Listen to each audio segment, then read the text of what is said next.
Hamjambo, I am Ruth Kamau and karibuni to the Wasafiri Africa podcast preview. Asanteni sana for joining me.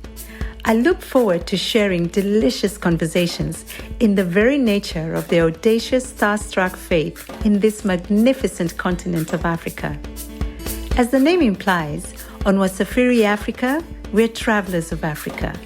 Here there's a restoring of the continent where we can embolden ourselves with evidence of our resilience, creativity, resourcefulness, and love for humanity. The thirst to have these conversations has been gnawing at me for quite some time. I hope that will only make our safari more enriching and enjoyable in the same way that a sumptuous dish tempts and teases to deliver unflinchingly.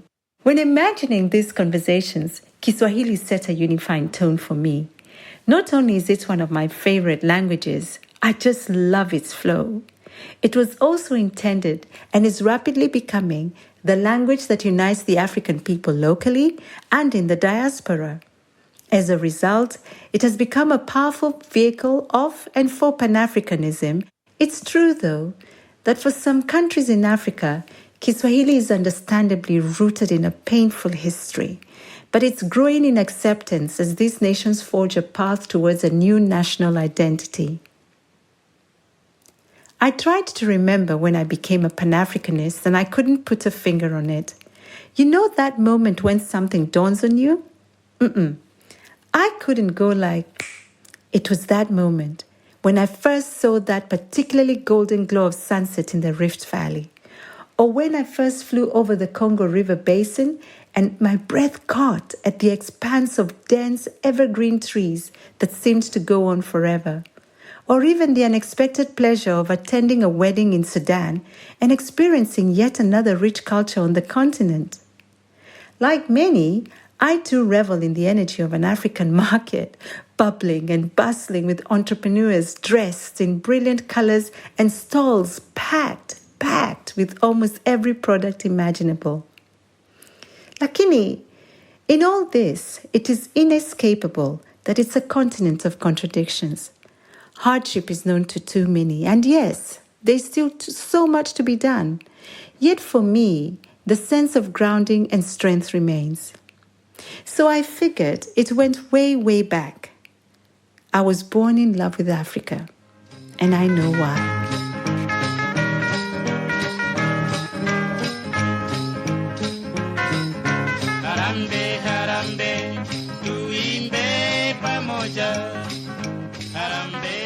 It was 1963, and independence had come to Kenya, and I was born 2 years later, at a time when the nation was giddy with the euphoria of her infant independence.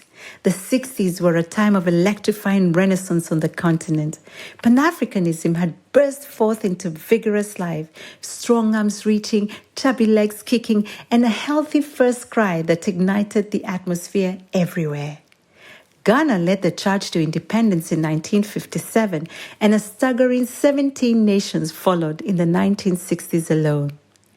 In that magical window, so soon after our parents had won their self-determination, there was an infusion of this potent sense of being alive to the moment, a consciousness that allowed one to believe that they could summit any mountain of their dreams. After all, if independence could be won from the sprawling and seemingly unconquerable British Empire, surely one only had to believe, focus, and go for it. The air was crackling and the ethers were filled with nishati ya kipekee.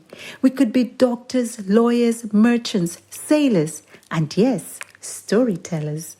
We could craft our own cities, build our own buildings. And when we left the gates, we did.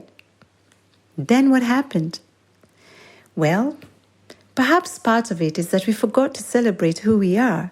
And the conversations on Wasafiri Africa are about celebrating Africa and things African as we continue to press on determinedly into tomorrow.